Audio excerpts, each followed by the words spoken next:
Welcome back to the Snowpoint Cast. Today we're going to be going over a deck from 2004 called LaMe. Adam K. Perilla got top 32 at the World Championships in 2004 with this deck. Big shoutouts to him. He not only did he get a really solid result with this deck in 2004, but he actually is one of the big contributors in the Pokemon TCG community. He founded 6 Prizes, which is one of the article sites that kind of let the game shoot off in the internet era, and it made information really available for a lot of peoples, and it just advanced a lot of metagames and made it so a lot more people could play Pokemon, which is awesome. So let's get right into it. Starting off with 4 Meditite. Meditite's got 50 HPs, fighting type, single retreat, and a weakness to psychic. For a single colorless, it does punch. This is the better Meditite. There's another one that's not as good because it has an attack, but it's for colored cost, and you play a lot of lightning energy in this deck, so being able to use that to just punch for 10 is good. And then Meditate is also a really cool attack, good in some niche places for sure. So for a fighting and colorless, it does 10 plus 10 for each damage counter on the defending Pokemon. So if you're versus an EX and you're like trying to one-shot it and you already lost another Medicham, being able to attack with a Meditite could be good in some situations. But you play those to play the 4 Medicham. So Medicham is a really cool card. 80 HP, fighting type, single retreat, and a weakness to psychic. So Meditate, for a fighting and a colorless, it does 20 plus 10 damage for each damage counter on the defending Pokemon. Same thing as the base one. So I mean, having that as an option on both cards is kind of cool. Or it does 20 plus 10, so I guess it's 10 more, but still, like, it's essentially the same attack. So being able to fit with that strategy is cool, and 2-shot the big Pokemon with the basic or the stage 1 is cool. But the big attack on this card that I really like is Chakra Points. So Chakra Points is a sweet attack. So for a fighting and 2 colorless, it does 10 plus 10 damage, 10 more damage for each card in your opponent's hand. So that's broken because in this format, hand sizes get really crazy. Like Delcatty and Copycat and just like every Steven's Advice, every supporter card just lets you get a ton of cards in your hand, and then Chakra Points punishes that. So you're punishing the meta of supporter cards, which every deck plays, which is kind of cool. So you don't really have like a weakness in that regard because every deck essentially gets their hand pretty big or wants to, right? So being able to punish that in every deck is really cool. Chakra Points, a very solid attack for sure. You play a 3-1 split on your Chinchou. So this Chinchou's got 50 HP, single retreat, and a weakness to fighting. So for 1 colorless, Pound does 10, and then the second attack for a lightning colorless, Spark does 10, and then choose 2 of your opponent's bench Pokemon. This attack does 10 damage to each of them. So I mean, for 2 energy to do 10 and then 2 10 snipes, you're doing 30 damage for 2, which is not that bad, and you get to set up some knockouts for later. Being able to hit those snipe 10s can be the difference between setting up for a late game knockout and not, depending on what you're playing against. And you also play one of these Chinchou. So this Chinchou has got 50 HP, still lightning type, retreat of 1 and keeps that fighting weakness, but random Spark. Choose one of your opponent's Pokemon. This attack does 10 damage to that Pokemon. So it's kind of cool to just be able to snipe for 1. Spark is not on the first one is 2, so it's not an attack you're going to be using a ton of. But being able to random Spark to snipe 10 somewhere is a decent option to have for sure. But you play those to play Lanturn. So Lanturn's a really cool card, super solid card. And that's where the LaMe comes from, for those of you who are wondering. LA on the Lanturn, and then ME from the Medicham. LaMe. Kind of a cool idea for a deck name. So yeah, Lanturn's got 80 HP, lightning type, 2 retreat, which is kind of meh. Weakness to fighting, but the power is really good. So energy grounding. Once during your opponent's turn, when any of your Pokemon are knocked out by your opponent's attacks, you may use this power. Choose a basic energy card, discard it from the knocked out Pokemon, and attach it to Lanturn. So the reason energy grounding is so good is because if you have a Medicham attacking, let's say, and you got like a fighting energy and a lightning on there, or let's say 2 lightnings, and you have 2 lanturns on your bench, and then this dies, not only do you get the 1 lantern, but you get the second lantern on the energy grounding too. So you just get to keep all of that energy, which is really neat, and it helps you into the late game because Lightning Strike is such a powerful attack. So Lightning Strike, for a lightning colorless does 50. You may discard all lightning energy attached to Lanturn. If you do, this attack's base damage is 90 instead of 50. So 90 is really strong. That's a lot for 3 energy, even if you're discarding. And one of the cool things about energy grounding is, okay, so if you take a fighting energy from Medicham, because there is that colorless cost on Lightning Strike. So you take the fighting energy, and then you have a double rainbow in your hand, and you attach the double rainbow. Sure, you're doing 10 less, but all of a sudden you're just attacking with a Lantern that had no energy on it the last turn. And not to mention, The fighting energy, this is really cool. The fighting energy doesn't get discarded because it says you can discard all lightning energy, but since the fighting is taking the colorless, you don't have to worry about discarding it. And then you can just go double rainbow, discard it, double rainbow, discard, and hit for lightning strike multiple turns in a row, which is kind of a cool setup that this deck has got. Really solid attacker in Lanturn for sure. So you also play 4 Dunsparce, staple setup Pokemon, really solid Pokemon. So 50 HP, colorless type, single retreat, and a weakness to fighting. Strike and run is the first attack. So search your deck for up to 3 basic Pokemon and put them on your bench. Shuffle your deck afterward, and then you may switch Dunsparce with one of your bench Pokemon. Kind of depends what you have in your hand, but having that switch is good because Medicham can be attacking for just a double rainbow energy. So you can switch into a Meditite, and then if you have a double rainbow and a Medicham, you can start hitting your opponent for some damage next turn. And then sudden flash for 1 color. So you do 10, flip a coin of heads. Each defending Pokemon is now paralyzed. Kind of confusing wording because of double battles, but yeah, essentially just paralyzes your opponent's active. Okay, so getting into the trainer cards, starting off with 4 Strength Charm. Kind of an interesting card in this deck, as a 4 of anyway. Kind of makes sense though. I mean, the thing is with this deck is you're not doing a ton of damage. So like other than when you attack with Lanturn, but even when you are, like, you're either hitting them for so much damage with Medicham, or sometimes you're like just short. Like for example with a Lightning Strike, I think it's called. Lightning Strike, yeah. With Lightning Strike, you hit 90, but one of the most important numbers to hit in this format is 100 because a lot of stage 2s have 100 HP. So, like, if you want to hit a Blaziken for a knockout with a Lanturn, you're going to need one of these.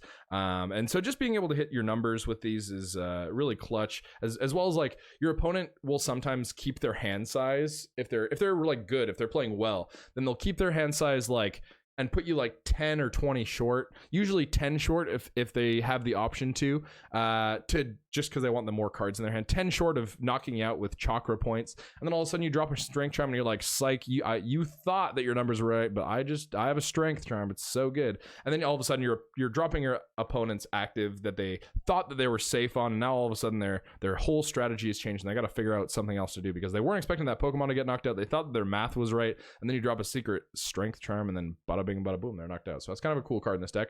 And then you also play 4 Pokemon Reversal. A really solid card in this format. One of the big advantages is that this deck has is you're able to hit for fighting weakness, and there's a lot of good fighting weak Pokemon in the format. Like Delcatty is a really staple support draw engine in a lot of decks. So being able to just Pokemon Reversal and then bot and clap that and take it out is really cool. So yeah, with a Meditate and a Strength Charm, if they already have a damage on it, so that's kind of a cool thing that you can do with either of these Chinchous is you can hit a Skitty or a Delcatty for 10 and then reversal it and then kill it with a Meditate, which is kind of really cool actually. Being able to snipe that early and then kill it with a Medicham, it can be really important for your mid game for sure, because then all of a sudden, you know, you don't play any support Pokemon, but when your opponent does play support Pokemon and they're able to abuse it, it can mean that the pacing can get a little bit out of control on their end because you don't play that draw, right? So you're not really having that advantage that they have, and if you leave them with that advantage for too long, they can get too big of an advantage and that can just be bad for you. But Pokemon Reversal helps you keep that a little bit under control, and killing your opponent's support Pokemon is really good. Magneton is another fighting weak Pokemon that you're able to hit with Pokemon Reversal and Medicham. Just play 2 Warp Point. Like I said, just being able to attack with whatever you want to attack with is really good in this deck, depending on what your opponent's hand size is and what the board looks like. But being able to switch into Dunsparce is also really good. That's another reason you play Warp Point. But just a good card. I mean, if your opponent has something in the active, like let's say they're attacking with a Blaziken, and then they have like a Delcatty on the bench, then you're just able to Warp Point your Medicham into their Delcatty, and then all of a sudden you're swinging at them for hopefully a knockout at that point. So definitely a cool card. And then you play 1 Ancient Technical Machine Rock. I think one of ATM Rock is pretty cool. Stone Generator for 1. If your opponent has any evolved Pokemon in play, remove the highest stage evolution card from each of them and put those cards back into his or her hand. So this can be really good. I mean, if you're attacking stuff for not a knockout and your opponent is good, what they should be doing is retreating into other Pokemon that have full HP that aren't going to get knocked out, because you want to deny those prizes if at all possible. But one of the things that you can punish that with is Ancient Technical Machine Rock, because if they have like 60 or 70 damage on a Blaziken, and then like another Blaziken, I just use Blaziken because I think that's one of the best decks in this format. Then you're just able to Ancient Technical Machine Rock into the late game, and you can just remove that from play and not have to worry about hitting a reversal heads to be able to knock that out. Okay, so getting into these stadium cards, you play 3 Desert Ruins. Desert Ruins is a super solid card, helps you with a lot of the EX numbers in this format.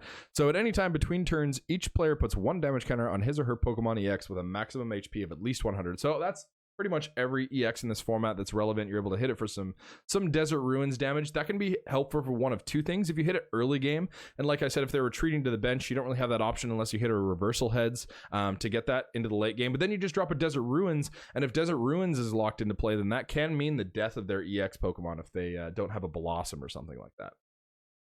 Okay, so starting to get into some of the supporter cards.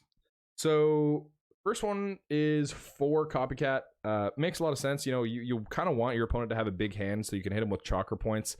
But Copycat is just a good card. So shuffle your hand to your deck, then draw the number of cards in your opponent's hand. So, I mean, being able to copy that, like I said, Skitty and Delcatty are able to get your hand very massive. So being able to abuse your opponent's support Pokemon with Copycat is a really cool part about that card. And then you also play 3 TV Reporter. This is kind of an interesting supporter card in this deck. TV Reporter says draw 3 cards, then discard any 1 card from your hand. So TV Reporter's decent draw, but I think it's really good for thinning, actually, because getting that discard, you don't really want Dunsparce into the late game, and it's usually going to be your discard card. But having that option to say, hey, listen, I don't need Lanturn or I don't need Medicham as much in this matchup. I don't really want it in my deck because Desert Shaman is a pretty valid thing in this format, and you can get Desert Shaman. Being able to thin so that you don't have those dead cards in your deck that you hopefully don't draw with Desert Shaman is definitely a cool part of TV Reporter. This deck doesn't like play any other option to thin, really. Like some other decks can get by with Magneton or some other cards, but yeah, a TV Reporter to thin is really cool. So also plays 3 Steven's Advice. I'm not so sure about this count, to be honest. I think 4 Steven's Advice would be better here. Just because it's such a good card and it's such a staple. Like, it's just amazing when everyone's playing Dunsparce. You just get to draw lots and lots of cards all the time. And it's a format where people have a full bench a lot as well. So I think a 4th Steven's Advice could be really good.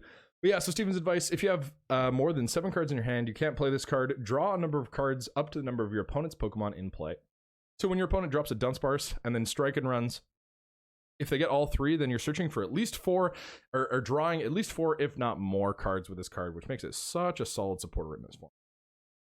And then you also play 3 Oracle. This is another one of the cards in this list that I'm not 100% sure about, just because you don't play a way to draw these cards right away. Oracle makes a ton of sense in decks that play Delcatty because you can just draw it right away. I guess it's okay, but I don't know if I like 3 Oracle. Like, I'd probably play a 4th Steven's Advice over 3rd Oracle here. But yeah, Oracle, choose 2 cards from your deck and shuffle the rest of your deck. Put those 2 cards on top of your deck in any order. It can stop you from bricking, but like I said, with hand disruption, Desert Shaman being a little bit more common as the years have gone by, I think this card, especially in a deck that doesn't have the option to just draw them right away, is a little bit worse. But I can understand why finding a Pokemon Reversal or an Ancient Technical Machine Rock or a Desert Ruins or a Warp Point or a Strength Charm or whatever at a certain time could be really, really important with this deck.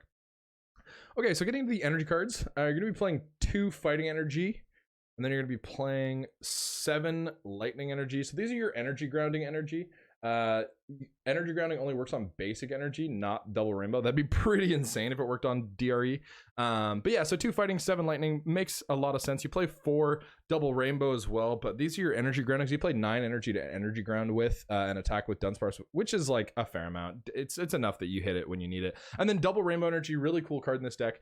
So Double Rainbows were 2 Rainbow Energy when it's attached to, and it can only be attached to Evolve Pokemon, but that Evolve Pokemon's attacks do 10 less damage. So I guess another math trick that you can be doing with Double Rainbow Energy and Strength Charm is like your opponent does the math so that they don't get knocked out with chakra points and the Double Rainbow Energy, and then you can all of a sudden slap a Strength Charm on there. So I understand the more that I explain this deck a little bit why Strength Charm is so important, because manipulating your opponent wants to manipulate the numbers so they don't get knocked out, and when you have the Strength Charm, it just puts you over the top a little bit more. So yeah, this has been LaMe from 2004. Big shout out to Adam Capriola for doing well with this deck. Yeah, if you have any questions about the deck, feel free to leave them in the comments below, and I will do my best to get to them. And feel free to leave a like and a sub if you got this far. We are doing a giveaway and a face reveal at 500 subscribers. We're pretty close. The time I'm making this video, I think we're at like 350 or something. So we pushed a little bit more, and then maybe I'll get to see my face a little bit. Okay, well, yeah, thank you guys so much for tuning in, and we will see you next time.